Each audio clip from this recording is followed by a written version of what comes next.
Il y a quand même quelque chose d'assez marrant, c'est que Marine Le Pen a voulu se faire rembourser le déplacement en jet privé donc de la capitale N'Djamena jusqu'à Amdjaras par la commission des comptes de campagne, qui coûtait quand même 18 000 €. Alors, la commission des comptes de campagne, que des fois on peut critiquer, mais là, elle a quand même dit faut mettre le haut là, c'est quand même pas très normal. Mais c'est vrai que finalement, elle a été mêlée à pas mal de scandales financiers, qui fait qu'on peut s'interroger sur la visite qu'elle a eue au Sénégal.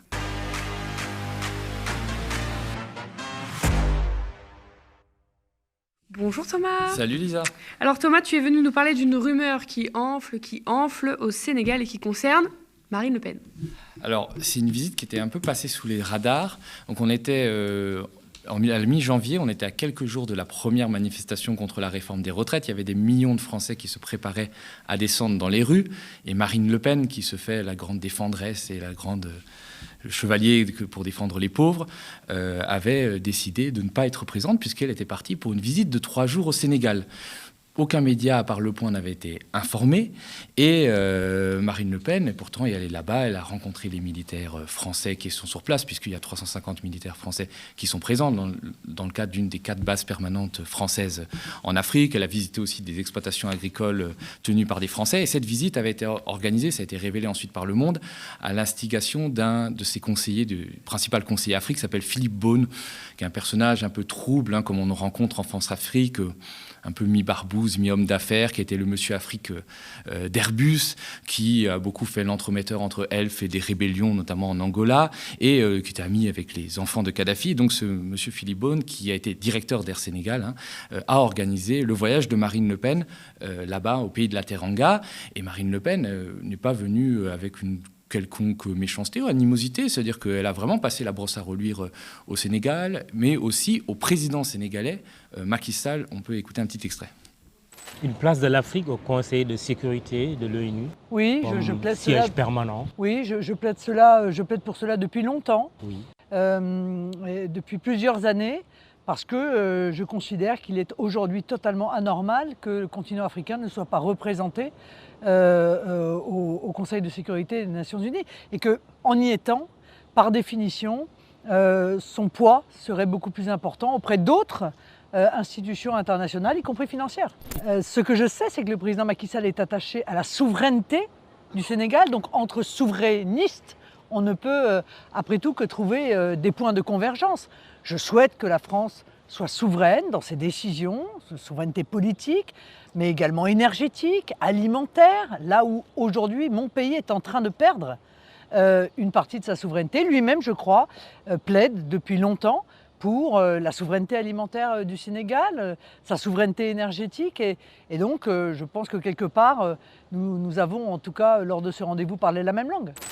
Quel toupet quand même, non? Ouais, c'est assez incroyable. C'est en décalage avec toutes les phrases qu'elle a pu sortir ou toutes les positions qu'elle a pu sortir vis-à-vis de l'Afrique, notamment très anti-immigrés. On passe les saillies racistes de son père, Jean-Marie Le Pen, qui a quand même fait les beaux jours du Front National pendant des décennies. Alors, ils ont effectivement l'air de très bien s'entendre avec le président Macky Sall, qu'elle a rencontré. C'est assez impressionnant parce qu'en fait, Macky Sall, c'est pas un perdreau de l'année, c'est pas un chevalier blanc non plus, c'est quand même un président. Alors, le Sénégal a une longue tradition démocratique, et c'est vrai que quand Macky Sall est arrivé au pouvoir en 2012, il y a eu une sorte d'espoir, mais espoir déçu, puisqu'il y a eu une véritable dérive autoritaire par la suite. Macky Sall vraiment a décidé de garder le pouvoir pour lui. Il y a eu une répression, notamment en 2021. Il y a eu des manifestations qui ont éclaté, des manifestations spontanées qui ont éclaté au Sénégal, où les gens sont descendus dans la rue pour protester contre l'arrestation du principal opposant, Ousmane Sonko, dans une affaire de viol que ses partisans disent être une sorte d'instrumentalisation, une sorte de lawfare pour faire taire cet opposant-là. Et les forces de l'ordre sénégalaises avaient tiré sur la population, faisant 14 morts, et justice n'a jamais été rendue, et ça continue encore aujourd'hui avec des arrestations de journalistes, d'opposants, l'interdiction des rassemblements, la criminalisation des activités politiques d'opposition qu'on fait passer pour du terrorisme. Et par-dessus le marché, Macky Sall veut se représenter pour un 3e mandat. Il y a des petits soucis d'ordre constitutionnel, mais il veut se représenter à la présidentielle en 2024, alors qu'il avait promis ne pas le faire, et le tout avec le soutien de la France, puisque la France est vraiment alliée, en tout cas Emmanuel Macron est très allié avec Macky Sall, et le soutien bec et ongle. Il n'a jamais dit mot sur vraiment le rétrécissement de l'état de droit au Sénégal. Mais bon, tout ça ne dérange absolument pas Marine Le Pen, qui est tombée dans les bras de Macky Sall. Alors, Macky Sall, jusqu'au bout, n'avait pas voulu que cette rencontre soit rendue publique. Elle a été gardée secrète. Macky Sall a refusé qu'il y ait une photo prise de la rencontre entre lui et Marine Le Pen. Il a refusé de faire une conférence de presse par la suite. Donc, évidemment, on s'est demandé, mais qu'est-ce que va finalement faire Marine Le Pen? Est-ce qu'il n'y aurait pas autre chose derrière cette rencontre? Il y a un ancien Premier ministre sénégalais qui a accusé Marine Le Pen d'avoir bénéficié d'un don du président Macky Sall, justement, de 12 millions d'euros. Alors, c'est assez intéressant puisque ce monsieur a publié une lettre. C'est quelqu'un qui s'appelle Cheikh Hadjibou Soumaré, qui était ancien Premier ministre de 2007 à 2009 et qui est un technocrate assez respecté. C'est pas quelqu'un qui parle à tort et à travers. C'est quelqu'un qui était président de la Commission monétaire de l'Union des États d'Afrique de l'Ouest. Et donc, effectivement, dans cette lettre, alors il cite pas Marine Le Pen, mais tout le monde comprend que c'est elle. Il accuse Marine Le Pen d'avoir reçu un don.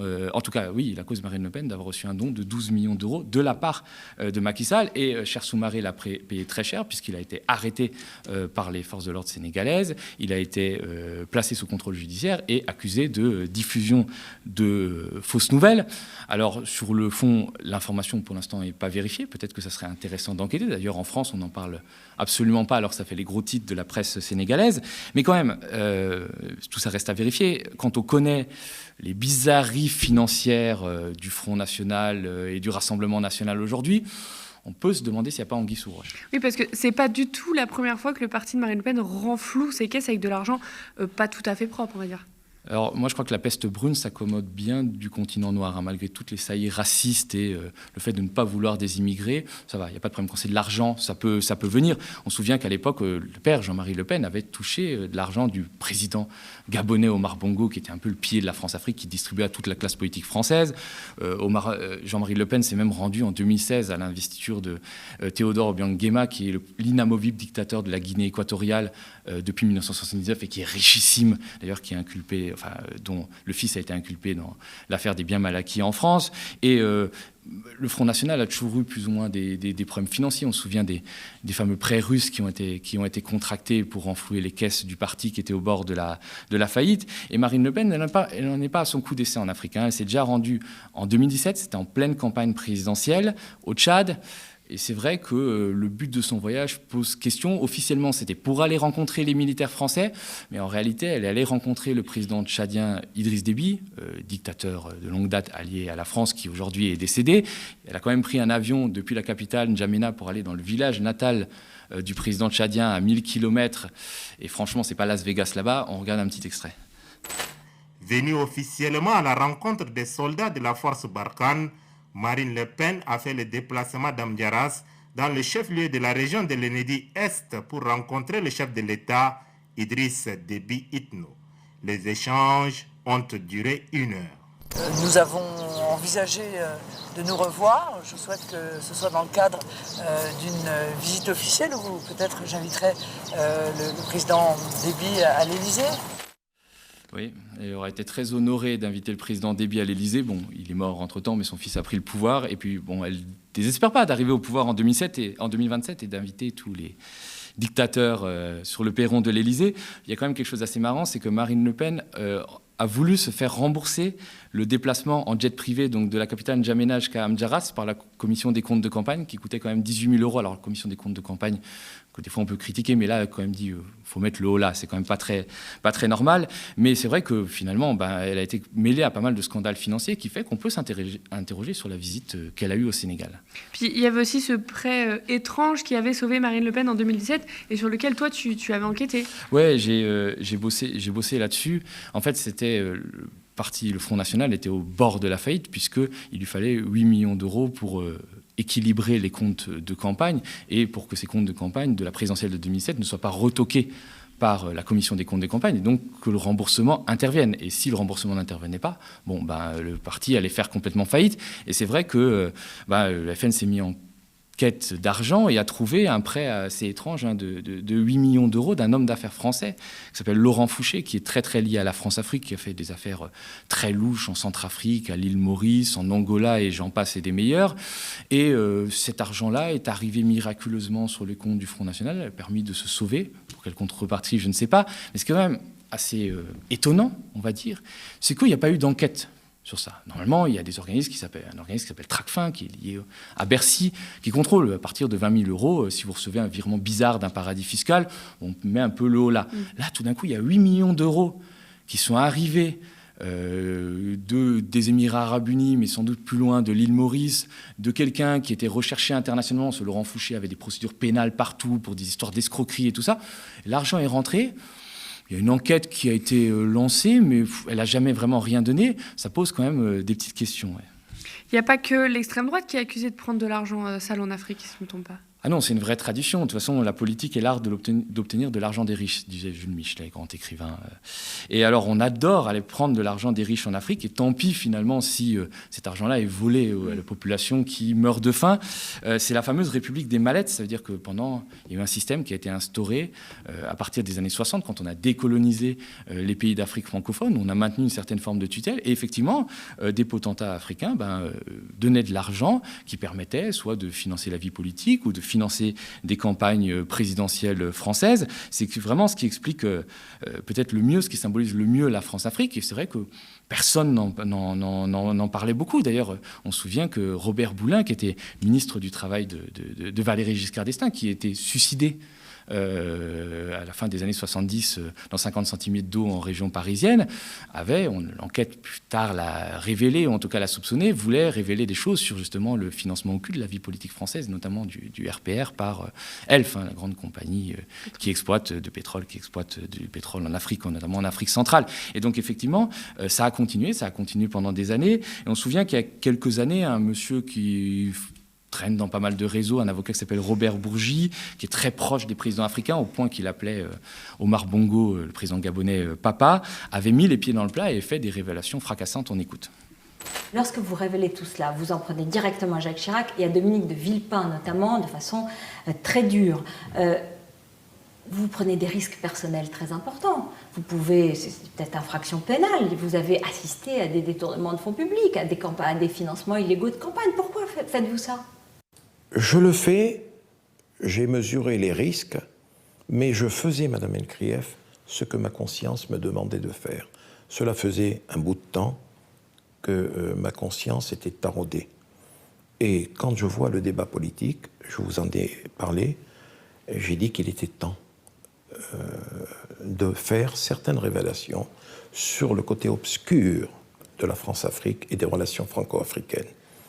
Et je n'avais parlé jusque-là que de ce que j'avais fait, c'est-à-dire les dons en espèces de chefs d'État au président Chirac, et avant qu'il ne soit président, à M. Chirac, maire de Paris, et ensuite, lorsqu'il est devenu président, à M. Chirac, président de la République, et à M. de Villepin.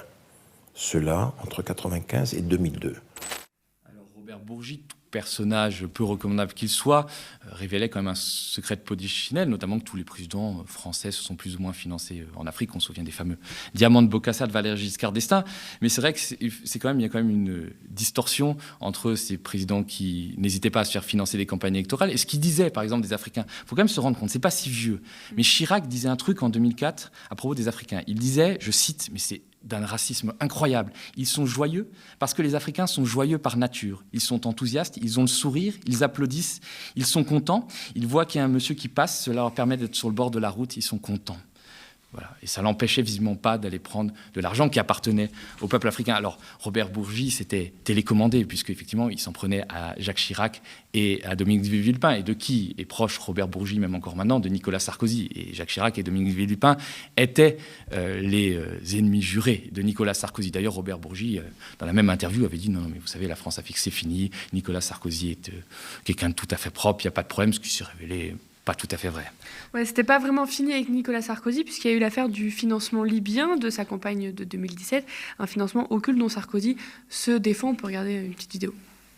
Avez-vous, oui ou non, reçu de l'argent liquide de Libye pour financer votre campagne de 2007, comme l'a affirmé l'intermédiaire Ziad Takedine, alors pas seulement dans les médias, mais à la justice française hier aussi? Quelle indignité. Nous sommes sur le service public. Vous en avez parlé vous-même hier soir. Vous n'avez pas honte de donner écho à un homme qui a fait de la prison. qui a été condamné à d'innombrables reprises pour diffamation et qui est un menteur. Ce n'est pas l'idée, voyez-vous, que je me fais du service public. C'est une honte. Ben oui, c'est quand même assez inquiétant. Il a un certain talent d'acteur, on ne va pas lui enlever ça, mais c'est vrai qu'il y a eu des enquêtes depuis des années. Il y a une enquête judiciaire, mais il y a eu beaucoup d'enquêtes journalistiques qui ont effectivement montré que très probablement Nicolas Sarkozy a financé sa campagne présidentielle de 2007 avec de l'argent qui venait de Mouammar Kadhafi, qui avait été donné par le guide libyen, et que peut-être ensuite, d'ailleurs, il aurait voulu se débarrasser d'un témoin gênant. Et c'est vraiment allé très loin, puisqu'il y a eu beaucoup de cadavres dans le placard. Aujourd'hui, effectivement, il y a eu des mises en examen, notamment de Nicolas Sarkozy. On attend un procès, mais cette affaire, elle n'est absolument pas finie. Moi, je me souviens que c'est quelque chose que moi j'ai vu, dont moi j'ai été témoin. Il y a le bras droit de Mouammar Kadhafi qui s'appelle Béchir Salah, qui était le grand argentin de Mouammar Kadhafi. D'ailleurs, que quand Kadhafi est tombé, Nicolas Sarkozy a fait évacuer vers la France. Et quand les juges sont intéressés à ce monsieur Béchir Salah, Nicolas Sarkozy a tout fait pour l'envoyer vers le Niger, là où il serait à l'abri de la justice. Et en 2017, Macron se rend en visite au Niger, et Béchir Salah cherche absolument à rencontrer Emmanuel Macron. Il est très inquiet, il veut lui faire des révélations. D'ailleurs, il envoie même une lettre, c'est assez cocasse, à Mathieu Gallet, qui est le président de Radio France, en croyant que Mathieu Gallet est l'amant d'Emmanuel Macron, ce qui est complètement faux. Et Béchir Salah cherche, parce qu'on m'a raconté cette histoire, à rencontrer Emmanuel Macron. La rencontre ne se fait pas, mais quelques semaines plus tard, Béchir Salah est victime d'une tentative d'assassinat en Afrique du Sud.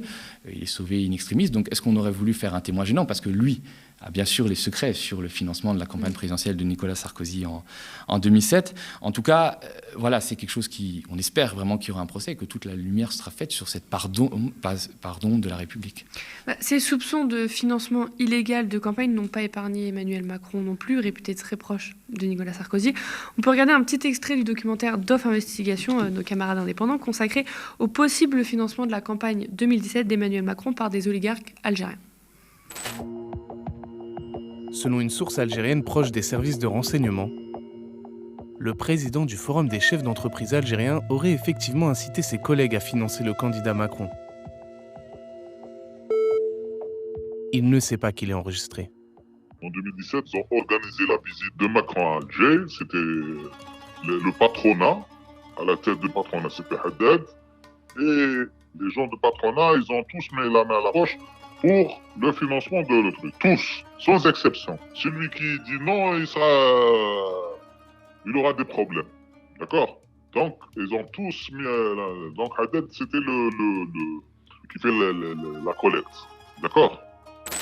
Alors, pour l'instant, il n'y a pas d'enquête qui est ouverte sur cette question-là, même s'il y a de très, très nombreux témoignages qui tentent à prouver que Emmanuel Macron, qui avait des difficultés à trouver des prêts bancaires, puisque c'était vraiment très compliqué. On sait que pour être remboursé par l'État, il faut atteindre 5% des voix. Et c'était à l'époque où François Fillon était encore désigné comme grand favori. Il n'y avait pas encore eu cette affaire qui avait été révélée par le canard enchaîné d'assistants parlementaires. Et Emmanuel Macron avait du mal à trouver des prêts. Donc peut-être a-t-il eu recours à certains réseaux opaques. C'est vrai que dans cette affaire, on retrouve notamment Alexandre Joury, qui était prince occulte de la République, qui lui aussi est mis en examen dans le financement de la campagne de Nicolas Sarkozy par Mouammar Kadhafi, et qui intervient dans ce dossier et qui, étrangement, effectivement, malgré ses mises en examen, a été remis en liberté conditionnelle, a pu quitter le territoire français. Et on retrouve aussi Alexandre Benalla, qui effectivement a été un missus dominicus très actif d'Emmanuel Macron pendant la campagne et a fait de bien étranges voyages qui effectivement n'ont peut-être pas grand-chose à voir avec le tourisme. On a parlé de l'Algérie, on a parlé de l'île Maurice, qui est un paradis fiscal, on a parlé de la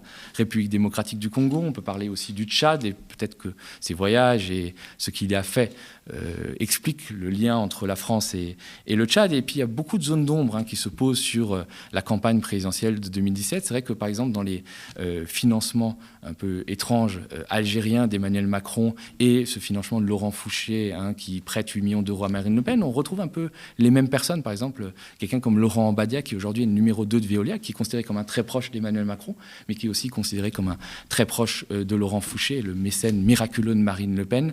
Et Laurent Ambadia a de grandes attaches à l'île Maurice. Donc moi, j'ai beaucoup travaillé sur ça, pas sur la question algérienne, mais sur celle du financement du Rassemblement national. Je m'interroge quand même sur le fait que peut-être un moment ou à un autre, on ait laissé sauver le Rassemblement national, qui finalement permet à Emmanuel Macron, en tout cas, cas a permis à Emmanuel Macron de remporter 2 présidentielles. Ce qui est incroyable, c'est que les enquêtes judiciaires sur les financements occultes de campagne ne débouchent quasiment jamais sur des condamnations en justice. Sur la question libyenne, on est 15 ans après les faits.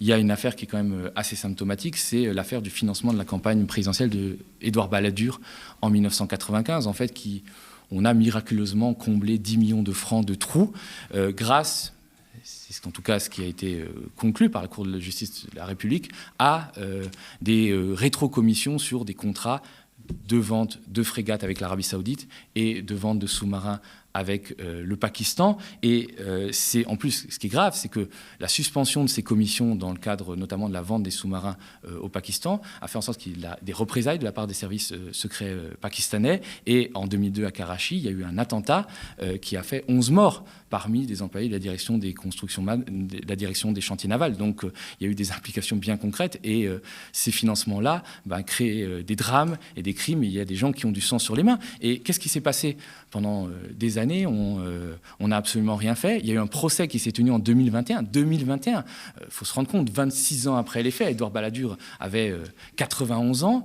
On a relaxé Édouard Balladur, on a condamné François Léotard, qui était son ministre de la Défense, à 2 ans de prison avec sursis, ce qui pose des questions sur la Cour de justice de la République, qui est quand même très clémente avec ses pairs, puisque elle est censée juger les crimes pénaux des ministres en exercice, et elle est composée non pas de magistrats professionnels, mais principalement de députés et de sénateurs, et seulement de 3 magistrats professionnels. Et puis au-delà de ça, mais comment ne pas comprendre le ressentiment qu'il peut avoir contre la France, en tout cas contre la politique française en Afrique, quand on s'abaisse à de pareilles pratiques, quand finalement on a volé l'argent d'une population qui végète dans la misère et on l'a donné pour financer des campagnes françaises. Comment ne pas comprendre que voilà, il y a une partie de la jeunesse africaine, des populations africaines qui n'en peuvent plus de cette France, qui a décidé de leur prendre tout et de ne rien leur laisser pour financer les heures les plus sombres de la République.